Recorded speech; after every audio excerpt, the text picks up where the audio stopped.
베스트셀러 가운데에 모리와 함께한 화요일이라는 책이 있습니다. 그 책의 주인공은 모리 슈워츠 교수와 그의 제자 미치 엘본이라는 제자의 이야기입니다. 모리는 브랜다이스 대학 교수로 있다가 노년에 루게릭병에 걸립니다. 이 병은 근육이 점점 마비되는 병입니다. 그리고 결국은 심장까지 먹게 하는, 그래서 죽음의 불치병이 바로 이 루게릭병이라고 합니다. 이 병에 걸린 모리가 병원에 입원해 있을 때에 수제자 미치 앨범이 화요일마다 찾아갑니다. 그리고 함께 시간을 보내는데 인생의 마지막 길을 이 교수와 제자가 많은 이야기들을 해요. 그리고 이 대화의 내용들을 편집해서 제자인 앨범이 책을 이렇게 편집해 나간 것입니다. 이 책은 죽음의 순간에 이르러서까지 누군가를 용서하고 배려하고 활발하게 감정을 이렇게 나누는 모습인데, 그 모습 가운데에 마지막 그 순간에 잘 작별해 나아가는 사람과 그리고 이 세상과 잘 작별해 나아가는 그런 이야기들이 이 책에 담겨 있습니다. 그 중에 이런 말이 마지막에 남겨져 있습니다. 어떻게 죽어야 할지를 알면 어떻게 살아야 할지가 보인다라는 말이 있다고 합니다. 소망은 바로 이런 것이 아닐까라는 생각을 해봅니다. 소망을 하늘에 두면 어떻게 죽을지를 알면 지금 이 땅의 것을 얻을 수 있다는 거예요. 이 땅에서 어떻게 살아가야 할지가 보인다는 것입니다. 소망을 미래에 두면 지금 내가 오늘 어떻게 살아가야 할지가 보인다는 것입니다. 이렇게 소망이 확실한 사람은 지금 내 앞에, 당장 내 앞에 있는 어려움들, 현실에 큰 문제 삼지 않는다는 거예요. 내 앞에 있는 문제도 쉽게 접근하고 넘어갈 수 있음을 이야기해 준다는 것입니다. 그렇다면 우리의 인생이 기쁨의 인생, 뭔가 행복의 인생을 살기 위해서는 우리 안에 소망이 있어야 된다는 거예요. 소망이 있는 것이 중요하다는 거예요. 그렇다면 우리 성도님들께서는 소망이 있습니까? 산 소망을 가지고 오늘도 주님 앞에 나왔습니까? 지금은 온 세계가 코로나19로 인해서 가슴앓이를 앓고 있는지 벌써 2년이 가까워졌습니다.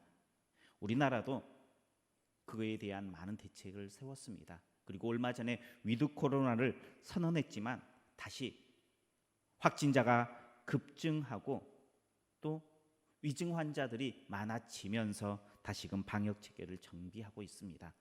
그리고 백신 접종을 어떻게 보면 좀 더 강제성을 띠고 지금 하고 있는 상황입니다.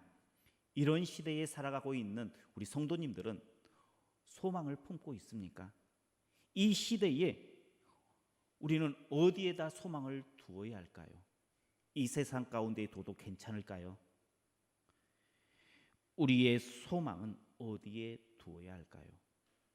우리의 소망은 하나님께 두는 것이 옳은 줄 믿으시길 바랍니다.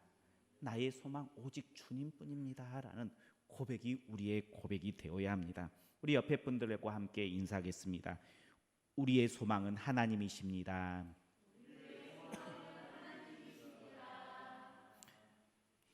이 세상을 아무리 둘러봐도요, 뭔가 풀릴 듯 하는데 풀리지 않아요.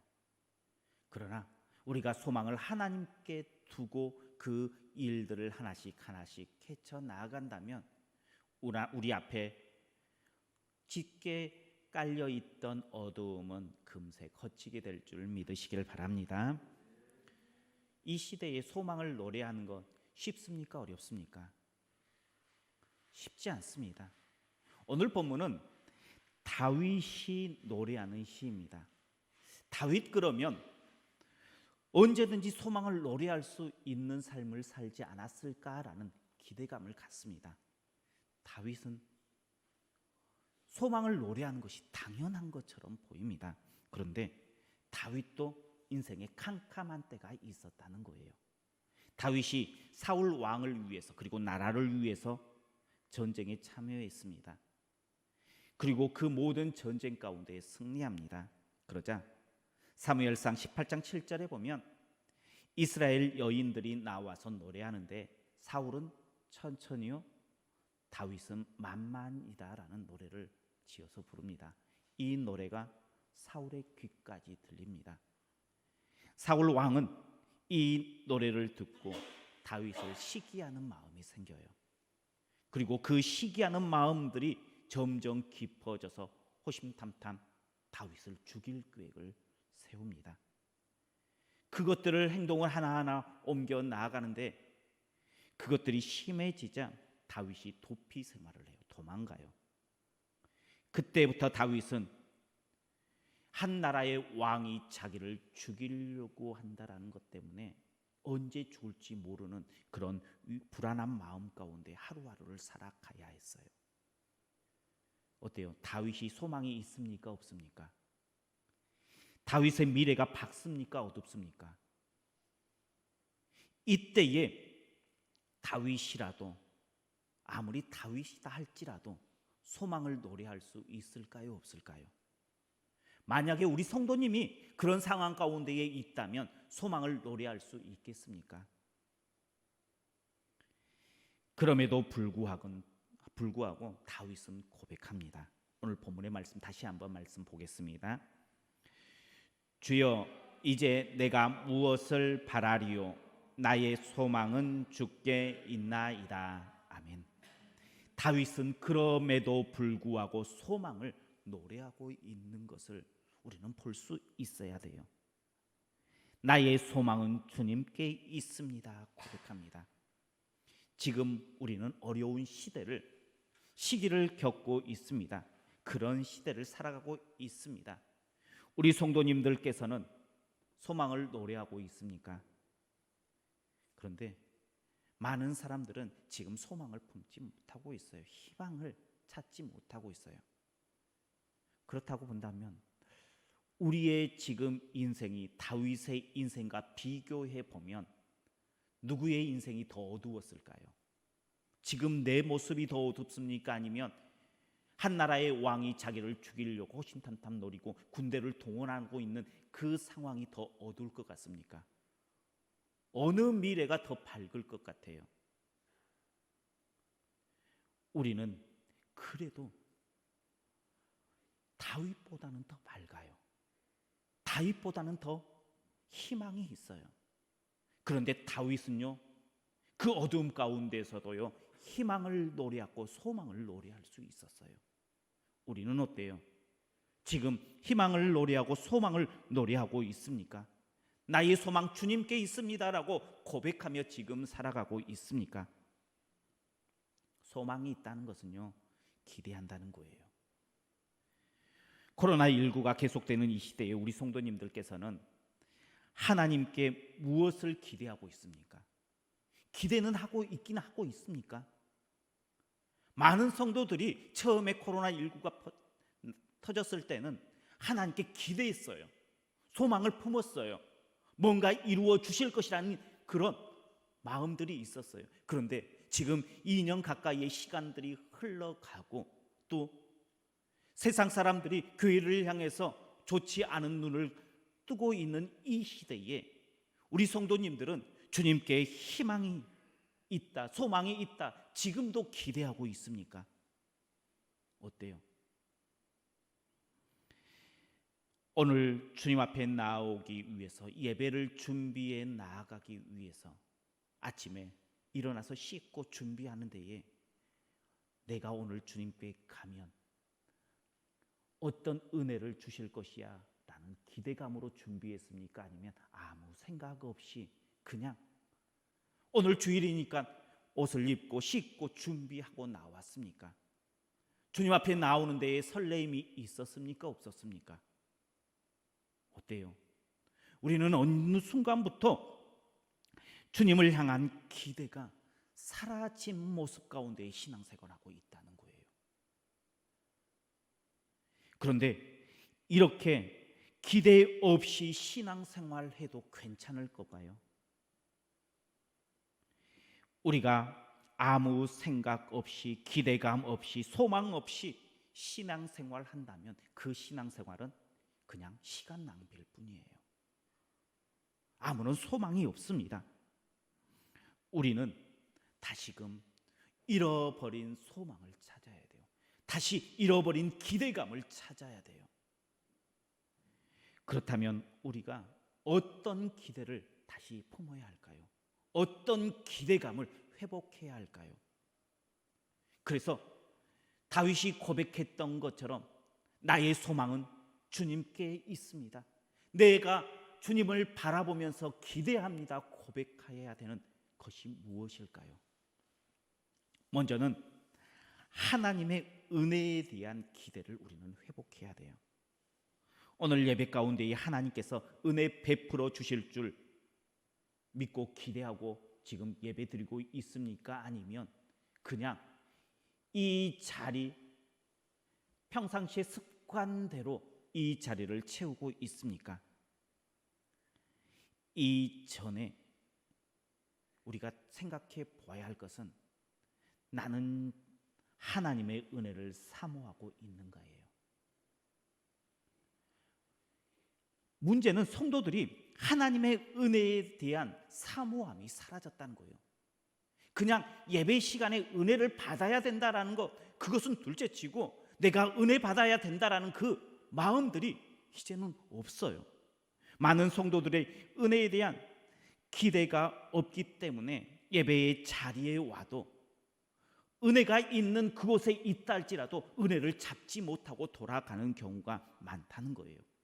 손만 뻗으면 되는데 내가 조금만 더, 한 발만 더 하나님 앞에 나가면 은혜가 잡히는데 그 은혜를 그냥 흘려보내요.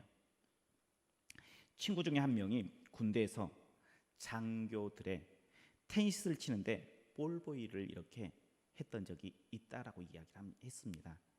그 친구가 이게 공을 던져주는데 장교의 손에 딱 맞게끔 공을 던져줘야 한대요. 이렇게 공을 딱 던져주면 장교는 딱 이렇게 있대요. 그래가지고 공이 딱 들어오면 잡고요, 여기서 이렇게 가면 그냥 흘려버린대요.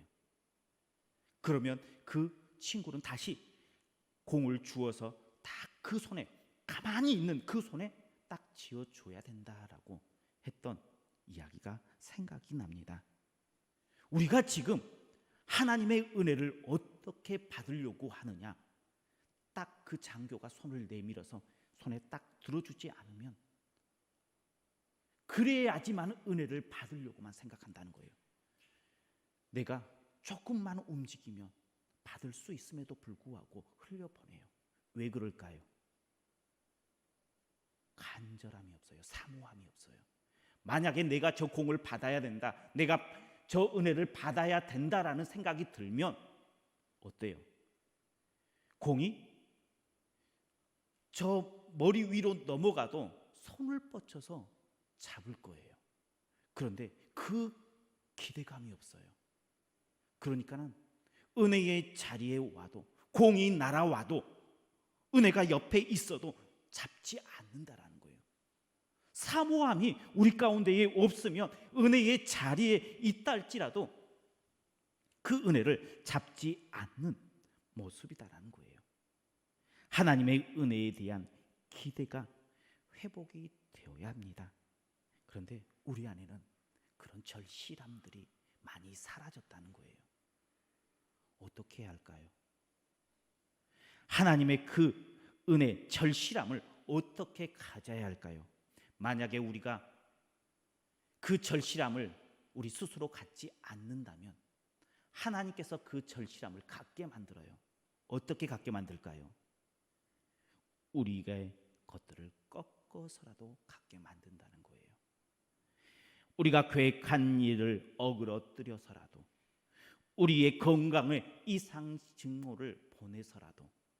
우리의 자녀들에게 문제가 생기는, 뭔가 틀어지는 것들을 통해서라도 하나님께서는 우리 마음 가운데에 하나님을 향한 간절함을 만들어 낸다는 거예요. 왜요? 그렇게 해서라도 하나님의 은혜를 우리에게 주시고자 하는 마음이 하나님의 마음이기 때문이에요. 매를 때려서라도 자녀들이 옳은 길로 가게 하고 싶어하는 마음, 그게 부모의 마음이잖아요. 하나님께서는 우리가 간절함을 회복하지 않는다면, 우리가 손을 뻗쳐서 은혜를 잡으려고 하지 않는다면 하나님께서 그 은혜를 손을 뻗칠 수 있게 매를 드신다는 거예요. 어떡하시겠어요? 하나님께서 매를 들어서 우리의 뜻을 꺾어서 간절하게 만드는 그 상황 가운데에 놓여져야겠어요? 아니잖아요. 그 전에 우리는 주님을 사모해야 돼요. 은혜를 받으면 우리의 삶이 달라져요. 가끔씩 은혜를 받으면 더 헌신해야 된다, 더 많은 것을 드려야 된다라는 부담감을 가져요. 그런데 그것은 하나님께서 우리에게 주시는 부담감이 아니에요. 그것은 사단이 우리와 하나님 사이에서 우리가 하나님의 은혜를 받지 못하도록 만들기 위한 도구일 뿐이에요.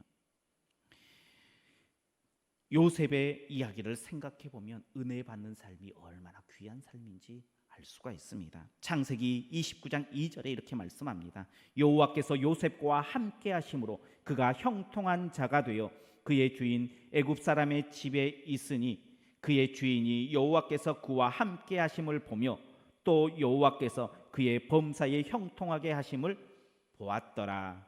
아멘. 하나님의 은혜를 입으면요, 하루아침에 거지에서 부자로 탈바꿈한 것은 아니에요. 그런데 하나님께서는 하나님의 은혜를 입은 자에게 형통한 삶을 허락해 주신다는 거예요. 그 삶의 자리에서 뭔가 계획하면 그 계획들을 잘 굴러갈 수 있도록 우리가 생각지도 못한 것까지 하나님께서는 책임져 주신다는 거예요. 기대하는 것은 형통을 이루어 준다는 거예요. 내가 원하는 일들이 잘 풀어질 뿐만 아니라 주위의 사람도 저 사람은 하나님께서 함께 하시는구나, 하나님의 은혜를 입었구나 하면서 부러워하게 하신다는 거예요. 그것을 나뿐만 아니라 다른 사람도 알게 하신다는 거예요. 지금 내 안에 잘 풀리지 않는 일이 많고 내 뜻대로 되지 않는 일들이 많습니까? 그것은 지금 우리가 하나님의 은혜를 누리고 있지 못하다는 증거예요. 하나님의 은혜를 받는 사람은 요셉처럼 그 인생 가운데에 하나님께서 책임져 주십니다. 형통의 삶으로 이끌어 주십니다. 그러니 지금 이 시대에 가장 필요한 것이 무엇일까요? 우리 안에 답답하고 우리를 갑갑하게 만드는 이 문제를 해결할 수 있는 것은 다른 것이 아니라 하나님의 은혜를 누리는 거예요. 코로나19의 문제 내 뜻대로 되는 거 아니잖아요. 내가 아무리 잘해도 확진자 한 명이 내 곁에 와서 이야기 몇 마디 하면 끝나버려요.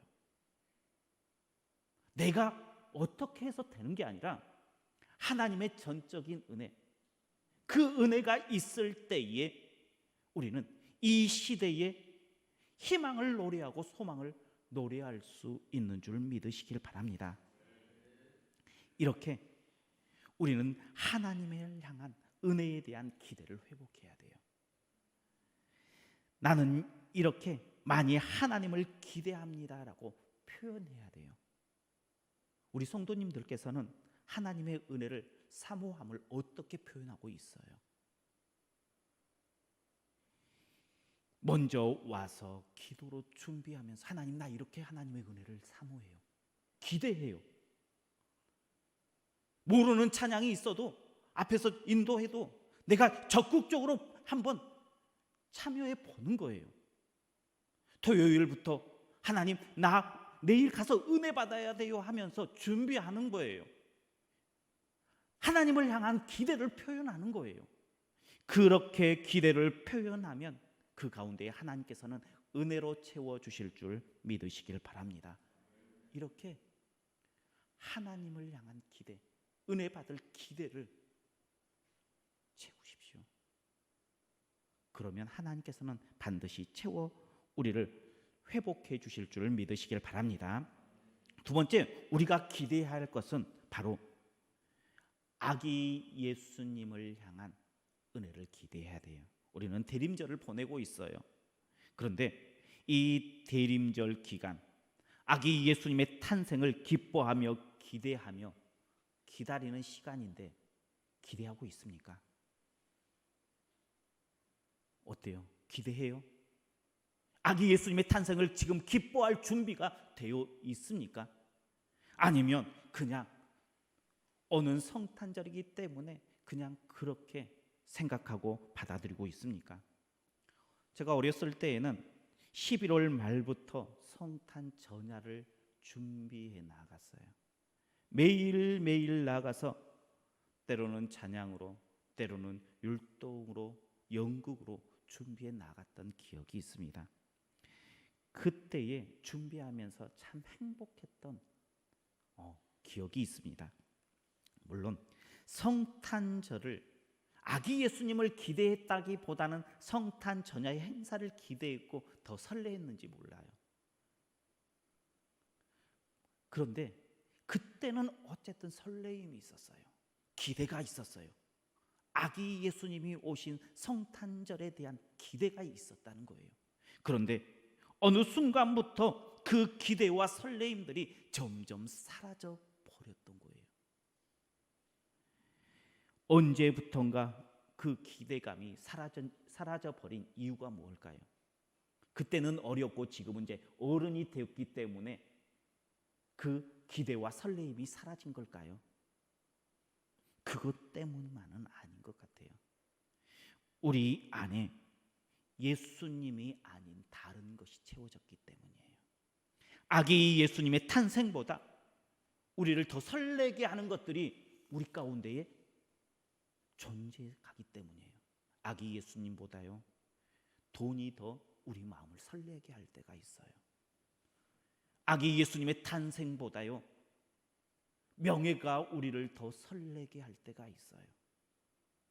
내가 바라고 소원하는 그 무엇이 아기 예수님의 탄생보다 설레게 하는 것들이 내 마음에 하나하나 채워졌기 때문에 우리는 더 이상 성탄절에 대한 기대하지 않아요. 설레지 않아요. 그렇다면 하나님 앞에서 우리의 설렘이 정당한 걸까요? 아기 예수님께서 이 땅에 오심이 나와 상관이 있습니까? 없습니까? 이미 2000년 전에 오셨기에 아기 예수님에 대한 탄생 별 의미 없어라고 그냥 지나가시겠습니까? 그런데 하나님께서는 우리를 향해서 아기 예수님의 탄생 성탄절을 기대하라고 계셔요. 기대해야 되는 이유가 무엇입니까? 왜 우리는 성탄절을 기대하며 기다려야 할까요? 하나님께서는요, 기대하고 기다리면 기대한 만큼 채워주시는 하나님이시기 때문인 줄 믿으시길 바랍니다. 우리가 기대하지 않으면 이미 2000년 전에 아기 예수님이 오셨고 그 예수님이 지금 내 안의 모든 문제를 다 해결해 주었어. 다시 2000년 전에 오신 예수님의 그 탄생을 특별하게 기대할 필요가 있겠는가 하면 우리 안에는 그냥 작년에 아무 의미 없이 보냈던 성탄절과 올해의 성탄절이 별 다를 것이 없을 거예요. 그런데 기대함으로 바라보면요, 2000년 전에 목자들에게 나타나서 소망이 되어주셨던 그 예수님께서 올해 우리 성도님들 안에 찾아와 주시어서 참 소망이 되어줄 줄 믿으시길 바랍니다.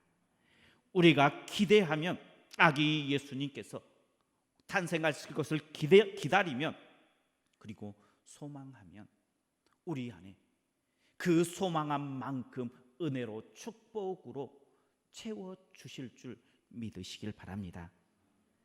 우리는 기대해야 돼요. 기다려야 돼요. 문제는 그 기대함이 우리 가운데에 사라져 버렸다는 거예요. 우리는 입술로 하나님 나는 기대합니다, 소망합니다 라고 이야기를 하는데 진짜 삶 가운데에서는 기대하는 삶을 살지 못해요.